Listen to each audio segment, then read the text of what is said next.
સ્વામિત્રણ જય સોમનાથ. ઓમ નમઃ શિવાય. સર્વસ્વરૂપે સર્વેશે સર્વશક્તિ સમુદય ભાગ્યસ્ત્રાહિ દેવી દુર્ગે દેવી નમસ્તે. આજે આઠમ છે. માના ચરણમાં વંદન. રામાય રામ ભદ્રાય રામચંદ્રાય વેદશે રઘુનાથાય નાથાય સીતાય. આજે રામનવમી પણ છે. રામનવમી ઘણી ઘણી શુભકામના દરેકને. મિત્રો આજે એવું છે કે ઘણાને સંશય છે કે આઠમ કઈ દિવસે કરવાની, રામનવમી કઈ દિવસે કરવાની.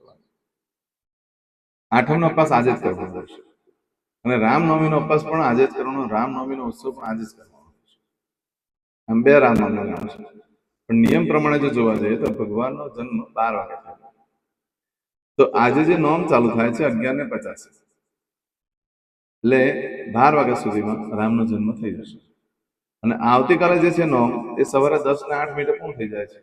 એટલે ભગવાનનો જન્મનો જે ઉત્સવ છે એ તમે ગમે તે દિવસે ઉજવી શકો, પણ ઉપવાસ જે કરવાનો છે તે આજે કરવાનો રહેશે. અને રામનવમીનો ઉત્સવ પણ આજે જ ખરેખર કરવાનો રહે. ભગવાનનો જન્મ થાય ત્યારે જ આપણો ઉત્સવ કરતા હોય છે. પણ જે લોકો વૈષ્ણવ માર્ગી છે, જે લોકો નારાયણને માને છે, વિષ્ણુને માનતા હોય, કૃષ્ણને માનતા હોય છે, એ લોકો આવતીકાલે કરશે. પણ જે સનાતન ધર્મને માને છે, જે બધા જ ધર્મને માનનારો છે, જે શિવને પણ માને, રામને પણ માને, વિષ્ણુને પણ માને, જે દેવીને પણ માને, હનુમાનજીને પણ માનતા હોય, જે સનાતન ધર્મ છે, એ બધા આજે કરશે રામનવમીનો ઉત્સવ. તો આ એક સંશય છે જેના માટે થઈને મેં વિશેષમાં જાણ કરી. આજનું જોઈશું શુભ પંચાંગ.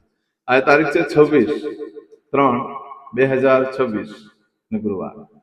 ચૈત્ર સુદ આઠમ તિથિ છે. આજે શ્રીરામ નવમી છે. આજે દુર્ગાષ્ટમી છે, અશોકાષ્ટમી પણ છે, અને ભવાની પ્રાગટ્ય દિવસ પણ આજે ઉજવવામાં આવતો હોય છે. આજે જોઈશું આજે શુભ પંચાંગ. આજે જે બાળકનો જન્મ થાય છે એની તિથિ ગણાય છે આઠમ. આઠમ તિથિ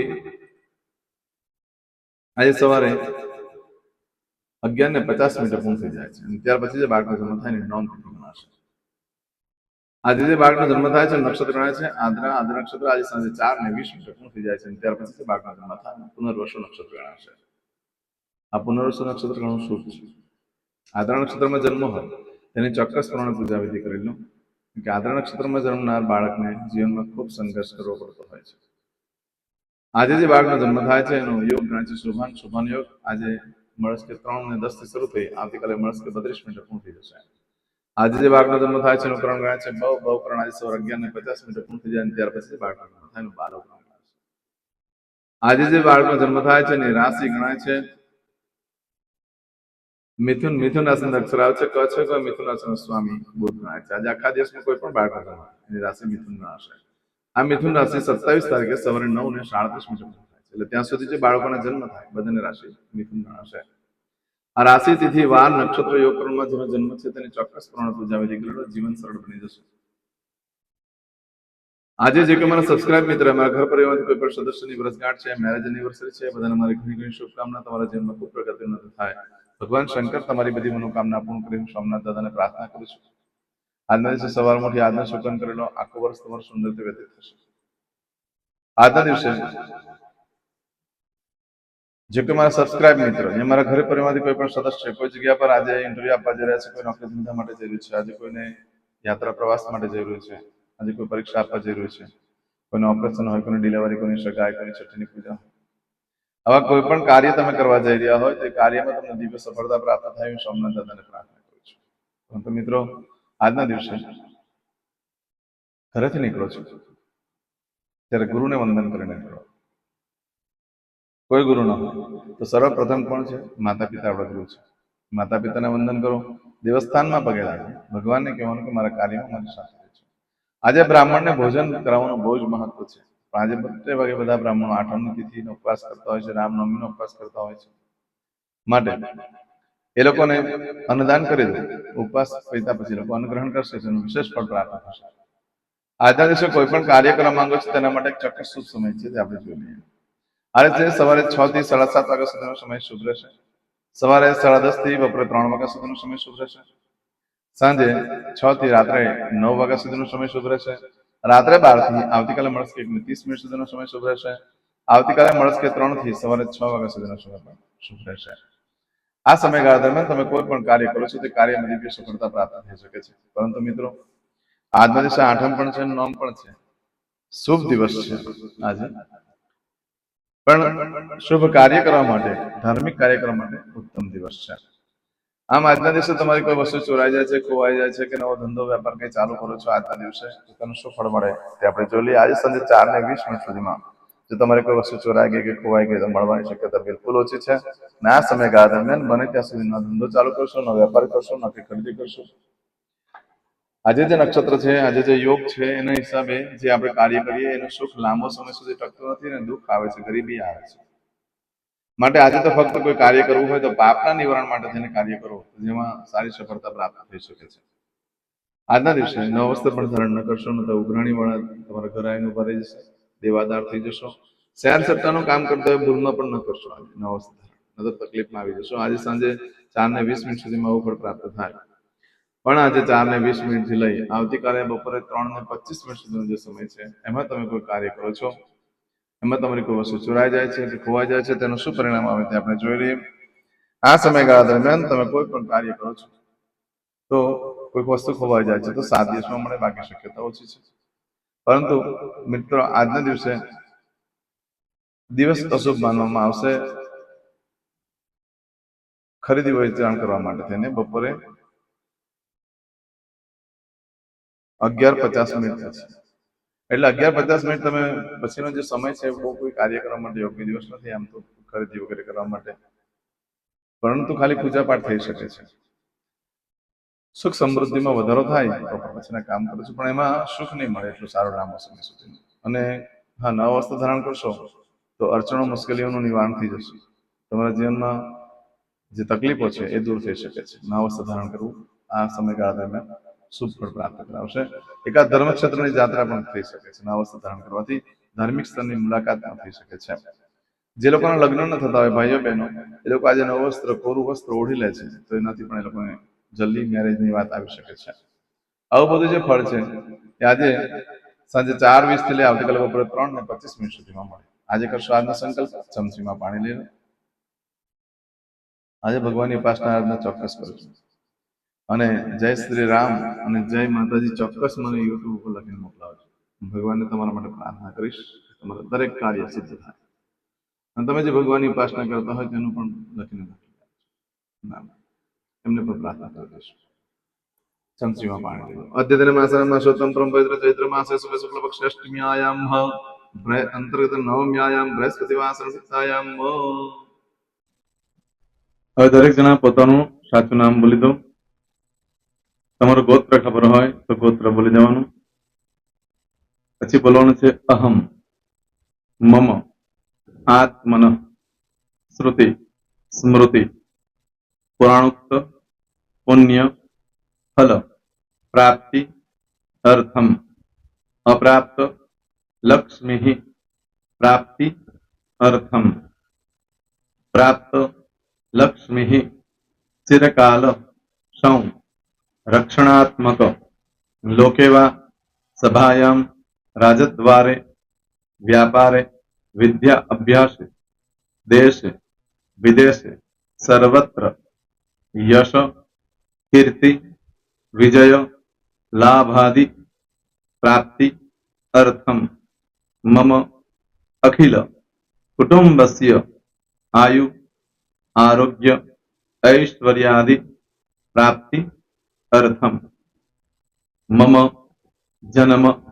समय, तथा च विप्र, वृंदानां, जन्म, समय, जन्म, कुंडली, मध्ये, स्थित, ग्रहः, गोचर, ग्रहः, महादशा, अंतर्दशा, प्रत्यंतर्दशा, तथा च योग, युति, दृष्टि, मध्ये, शुभ फल, प्राप्ति, अर्थम, भय, रोग, शत्रु, बाधा, दोष, मारण, तारण, मंत्र, तंत्र, अरिष्ट, दोष, पीड़ा, निवृत्ति, अर्थम, भूत, प्रेत, पिशाचादि द्वारा रचित अरिष्ट, दोष, निवृत्ति, अर्थम, मम, सकल मनवांछित फल, હવે તમારા મનમાં જે કઈ ઈચ્છા હોય તે બોલી જવાનું.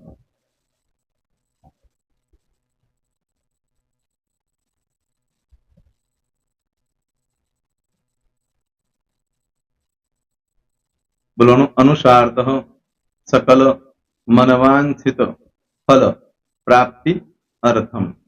હવે જે બરકતની પૂજા વાળા છે એ લોકો તો આ બધું બોલવાનું જ હોય છે, એ લોકો માટે કોઈ સ્પેશિયલ નથી.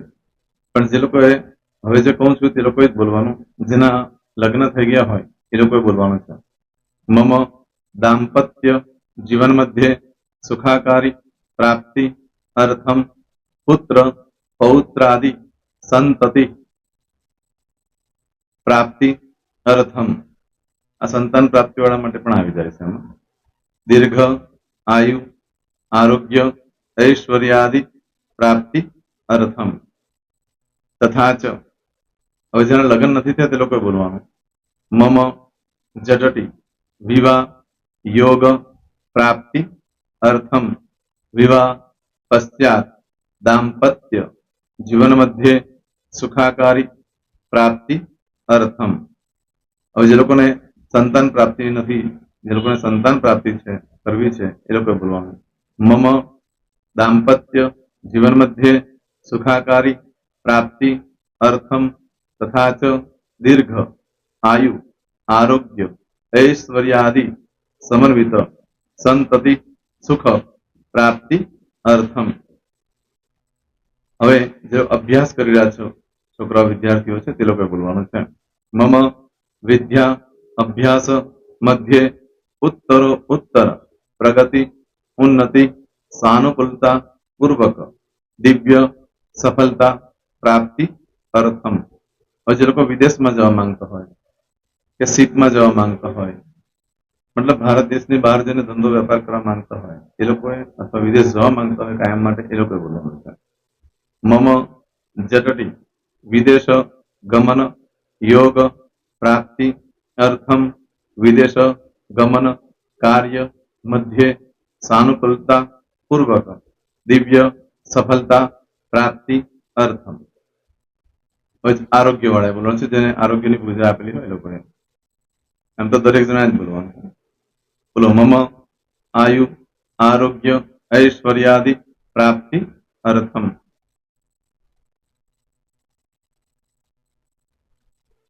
હવે દરેક જણા બોલવાનું.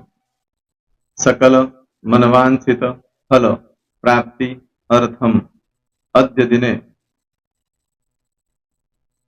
પ્રધાન દેવતાનામ નિત્ય દિન અનુસાર્થ પૂજન અર્ચન કર્મણિ અહમ કરીશ્યે. પાણીવાળી થાળીમાં પાણી મૂકી દેવાનું છે. હવે તમારી બધી પૂજા જે મેં આપેલી છે એ પૂજા થઈ જાય, અથવા તો તમે રોજ પૂજા કરતા છો, મારી પાસેથી નથી લઈ ગયા, એ પૂજા થઈ જાય પછી ફરી પાછી ચમચીમાં પાણી લેવાનું. અહીંયા વિડીયોને સ્ટોપ કરી દેવાનું. પૂજા પતે એટલે પાછું આગળનું કરવાનું છે. અહીંયા વિડીયો સ્ટોપ કરી દેવાનું અને પૂજા પતે એટલે બોલવાનું છે. વિષ્ણવે વિષ્ણવે વિષ્ણવે નમો નમઃ વિષ્ણુ સ્મરણા સર્વમ પરિપૂર્ણ અસ્તુ. એતાની ગંધ પુષ્પ ધૂપ દીપ નૈવેદ્ય તાંબૂલ પ્રદક્ષિણા સહિત પ્રણુ મમ સકલ મનવાંછિત ફલ પ્રાપ્તિ અર્થમ પૂજન અર્ચન પ્રિયતાન નમમ. પાણી મૂકી દેવાનું, પાછું પાણી લેવાનું. પૂજન અર્ચન બ્રહ્માર્પણમસ્તુ. નીચે જમીન પર પાણી મૂકો, એમાં આંગળી ઘસી કપાળમાં તિલક કરી દો. કપાળમાં જમીન પર પાણી મૂક્યું છે એમાં. ત્યાર પછી ભગવાનને કહેવાનું કે હે પ્રભુ, આજે પૂજા કરતા કઈ પણ પ્રકારની ભૂલચૂક થઈ ગઈ હોય તમને ક્ષમા કરજો. અમે તમારા બાળક છીએ પ્રભુ, તમારો ખૂબ આભાર માનું છું. આજે મારી પાસે તમારી પૂજા કરાવી, મારી મનોકામના પૂર્ણ કરી. પ્રાર્થના કરી દો. જગ્યા પરથી ઉભા થઈ શ્રીનારાયણ ભગવાનને પાણી ચડાવી દો અને નિત્ય કર્મ જે કરતા હોય તે. જય સ્વામિનારાયણ. તમારો દિવસ શુભ રહે, તમે અને તમારો પરિવાર સુખી રહે, સંપન્ન રહે, સુરક્ષિત રહે, એ ભગવાન સોમનાથ દાદાને પ્રાર્થના. તો મિત્રો, તમે મારા વિડીયોને લાઈક ના આપી હોય તો સૌથી પહેલા લાઈક આપી દો. અને ત્યાર પછી જો તમે મારી આ ચેનલ સબસ્ક્રાઇબ ન કરી હોય તો સૌથી પહેલા સબસ્ક્રાઇબ કરી લો અને બેલ આઇકોન ઓલ પર ક્લિક કરવાનું ભૂલશો નહીં, જેથી કરીને સૌથી પહેલા નવી વિડીયો જે કંઈ મૂકું એ તમને મળે. મિત્રો, કંઈ પણ મૂંઝવણ હોય તો મને આ નંબર પર તમે ફોન કરીને પૂછી શકો છો. મારો મોબાઈલ નંબર છે 9825546454. 459. મિત્રો કોમેન્ટ્સમાં જય સોમનાથ લખવાનું ભૂલશો નહીં. ફરી પાછા નવા વિડીયો સાથે મળીએ. ત્યાં સુધી સૌને જય સોમનાથ.